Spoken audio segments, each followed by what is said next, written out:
வணக்கம் மக்களே. நாம இன்னைக்கு பார்க்க போற முக்கியமான தகவல் என்னன்னா, நம்ம அயலக தமிழர் நல வாரியத்திலிருந்து வந்திருக்க ஒரு காப்பீட்டு திட்டத்தை பத்தி தான் நம்ம இன்னைக்கு பார்க்க போறோம். அதுக்கு முன்னாடி நம்ம சேனலை இன்னும் சப்ஸ்கிரைப் பண்ணிக்கலன்னா மறக்காம சப்ஸ்கிரைப் பண்ணிட்டு பெல் ஐக்கானை கிளிக் பண்ணிக்கோங்க. ஃபர்ஸ்ட் இந்த வெப்சைட்கான லிங்க், நோட்டிபிகேஷன் லிங்க் நான் கீழே டிஸ்கிரிப்ஷன்ல கொடுத்துட்றேன். ஃபர்ஸ்ட் இந்த நோட்டிபிகேஷனை ஓபன் பண்ணிக்கலாம். அயலக தமிழர்களுக்கான காப்பீட்டு திட்டம் வந்துட்டு பாத்தீங்கன்னா, நம்ம தமிழ்நாட்டுக்கு வெளியே வேலை செய்யறவங்களுக்கு ஒரு காப்பீட்டு திட்டத்தை தான் இது பண்ணிருக்காங்க. இந்த காப்பீடு திட்டம்னா என்றால் என்னன்னு சொல்லிட்டு இங்க கீழே போட்டிருக்காங்க பாருங்க. தமிழ்நாட்டுக்கு வெளியே இந்தியாவின் பிற பகுதிகளில் வெளிநாடுகளிலும் வாழும் தமிழர்கள் காப்பீடு வழங்கும் திட்டம். விபத்து காரணமாக மற்றும் தீவிர சிகிச்சை தேவைப்படும் நோயால் பாதிக்கப்படுதல் போன்ற துரதிருஷ்டவசமான சூழ்நிலைகளை காப்பீடு திட்டம் உங்களுக்கு உதவும் சொல்லியிருக்காங்க. என்ன வகையான காப்பீடு திட்டங்கள் வழங்கப்படுகிறதுன்னு பாத்தீங்கன்னா, உங்களுக்கு நீங்கள் தேர்வு செய்யக்கூடிய 2 வகையான காப்பீடுகள் உள்ளன. முதலாவது தனிப்பட்ட விபத்து காப்பீடு. இது வந்து கம்பல்சரி பண்ணணும். இரண்டாவது தீவிர சிகிச்சை தேவைப்படும் நோயாளிக்கான காப்பீடு. இது வந்து ஆப்ஷனல்ல உங்களுக்கு கொடுக்குறாங்க. இதற்கு என்ன எலிஜிபிலிட்டி பாத்தீங்கன்னா, நீங்க உங்களோட ஆதார் கார்டு வச்சிருக்கணும். அதுக்கப்புறம் இல்லைன்னா பாஸ்போர்ட், இல்லைன்னா வந்துட்டு ஓட்டுநர் உரிமம், வாக்காளர் அட்டை இது வச்சிருக்கணும்னு சொல்லியிருக்காங்க. அதுக்கப்புறம் வந்துட்டு பேன் கார்டு இருக்கணும். அதுக்கப்புறம் அயலக தமிழர் அடையாள அட்டை, அதாவது நீங்க வெளியூர்ல வேலை செய்யறதுக்கான அடையாள அட்டை நீங்க வச்சிருக்கணும். ஸோ இது என்ன மாதிரி விபத்து காப்பீடு பார்த்தீங்கன்னா, உங்களுக்கு இதுக்கு எலிஜிபிலிட்டி 18ல இருந்து 70 வயதிற்கு உட்பட்டவராக இருக்கணும். இதுவே தீவிர சிகிச்சை தேவைப்படும் நோயாளிகளுக்கான காப்பீடு பார்த்தீங்கன்னா 18ல இருந்து 60 வயசு இருக்கணும்னு சொல்லியிருக்காங்க. அதாவது நீங்க இந்தியால இருந்து வெளி மாநிலத்திலயும் இல்லைன்னா வெளிநாட்டிலயும் வேலை செய்யறதா இருந்தா உங்களோட பாஸ்போர்ட் இல்லைன்னா வந்துட்டு அந்த அடையாள அட்டை உங்களுக்கு கொடுத்துருப்பாங்க. ஸோ அதை வச்சு நீங்க இதை அப்ளை பண்ணலாம்னு சொல்லியிருக்காங்க. இதுவே நீங்க வந்துட்டு வெளி மாநிலத்துல வேலை செய்யறவங்களா இருந்தீங்கன்னா 6 மாசம் மினிமம் வந்துட்டு நீங்க அங்க ஸ்டே பண்ணதுக்கான ஒரு வேலிட் ப்ரூஃப் கேட்டிருக்காங்க. அதாவது குடியிருப்பு சான்று இந்த மாதிரி வந்துட்டு உங்களோட ப்ரூஃபை வந்து கேட்கறாங்க. அடுத்து நம்ம பார்க்க போறது இன்சூரன்ஸ் எவ்வளவு கிளைம் பண்ணலாம்னு சொல்லிட்டு தான் நம்ம போட்டிருக்காங்க பாருங்க. நீங்க வெளிநாட்டிலேயோ இல்ல வெளி மாநிலத்திலேயோ உங்களோட இறப்புகள் எதனா ஏற்பட்டால் அதுக்கு வந்துட்டு 2 கண்களின் பார்வை இழப்பு, 2 கைகள் அல்லது கால்கள் இழப்பு, ஒரு முழங்கை அல்லது ஒரு முழங்கால் இழப்பு, ஒரு கண்ணில் பார்வை இழப்பு, அல்லது ஒரு கை அல்லது ஒரு கால் இழப்பு, அதாவது நீங்க இதுல ஏதாவது ஒண்ணு இது பண்ணீங்கன்னா எதனா நடந்ததுன்னா உங்களுக்கு முழு காப்பீடு தொகையும் வந்துட்டு இவங்க கொடுத்துருவாங்க.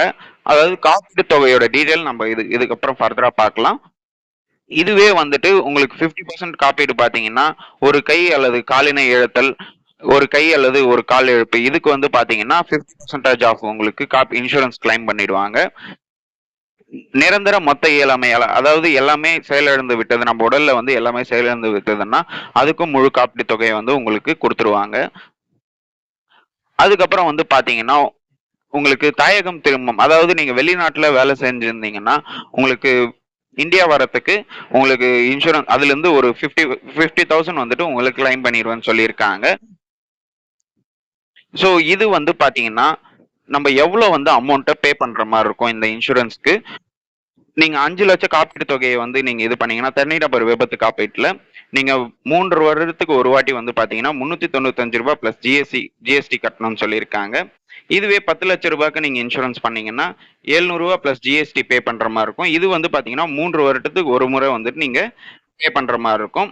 இதுவே வந்துட்டு செகண்ட் ஆப்ஷன்ல தீவிர சிகிச்சை தேவைப்படும் நோயாளிகள் காப்பீடு விவரங்கள் பாத்தீங்கன்னா இதுல எந்த மாதிரி கேட்டகரிக்கு உங்களுக்கு இன்சூரன்ஸ் கிளைம் பண்ணுவாங்கன்னு உங்களுக்கு கிளியரா போட்டிருக்காங்க பாருங்க. புற்றுநோய், பார்வையின்மை, சிறுநீரக செயலிழப்பு போன்ற தீவிர நோய்களில் இத்திட்டத்தில் அடங்கும்.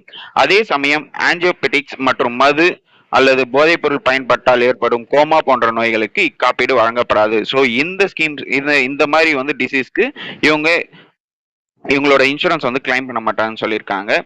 இதற்கு பாத்தீங்கன்னா காப்பீட்டு தொகை வந்து நீங்க 1 லேக்குக்கு நீங்க இன்சூரன்ஸ் இது பண்றீங்கன்னா வருஷத்துக்கு 350 ரூபாய் பிளஸ் ஜிஎஸ்டி பே பண்ற மாதிரி இருக்கும். இதுவே 2 லட்சம் ரூபாய்னா 700 ரூபாய் பிளஸ் ஜிஎஸ்டி கட்டுற மாதிரி இருக்கும். 3 லட்சம் ரூபாய் இருந்தானா 1050 ரூபாய் பிளஸ் ஜிஎஸ்டி கட்டுற மாதிரி இருக்கும். 4 லட்சம் ரூபாய் ஸ்கீம்னா உங்களுக்கு 1400 ரூபாய் பிளஸ் ஜிஎஸ்டி பே பண்ற மாதிரி இருக்கும். 5 லட்சம் ரூபாய் இன்சூரன்ஸ்க்கு நீங்க 1750 ரூபாய் பிளஸ் ஜிஎஸ்டி பே பண்ற மாதிரி இருக்கும். இது வந்து வருடத்திற்கு ஒரு முறை கண்டிப்பா பே பண்ணணும். தனிநபர் விபத்து காப்பீடுனா 3 வருடத்துக்கு ஒரு வாட்டி தான் நீங்க பே பண்ணணும்.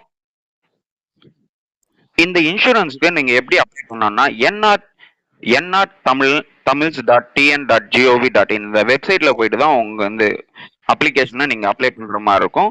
உங்களுக்கு வேற ஏதாவது இதை பத்தி டவுட் இருந்ததுன்னா உங்களுக்கு டோல் ஃப்ரீ நம்பர் ஒன்று கொடுத்துருக்காங்க பாருங்க, 8069009901. இந்த நம்பருக்கு நீங்க கால் பண்ணி உங்களோட டவுட்ஸை நீங்க கிளியர் பண்ணிக்கலாம்னு சொல்லியிருக்காங்க. ஓகே மக்களே, இந்த திட்டத்தை பத்தி உங்களுக்கு வேற ஏதாவது டவுட் இருந்ததுன்னா கண்டிப்பா கமெண்ட் செக்ஷன்ல கமெண்ட் பண்ணுங்க. இந்த வீடியோவை நிறைய பேருக்கு ஷேர் பண்ணுங்க, லைக் பண்ணுங்க, மறக்காம நம்ம சேனலை சப்ஸ்கிரைப் பண்ணிட்டு பெல் ஐக்கானை கிளிக் பண்ணிக்கோங்க. தேங்க்யூ.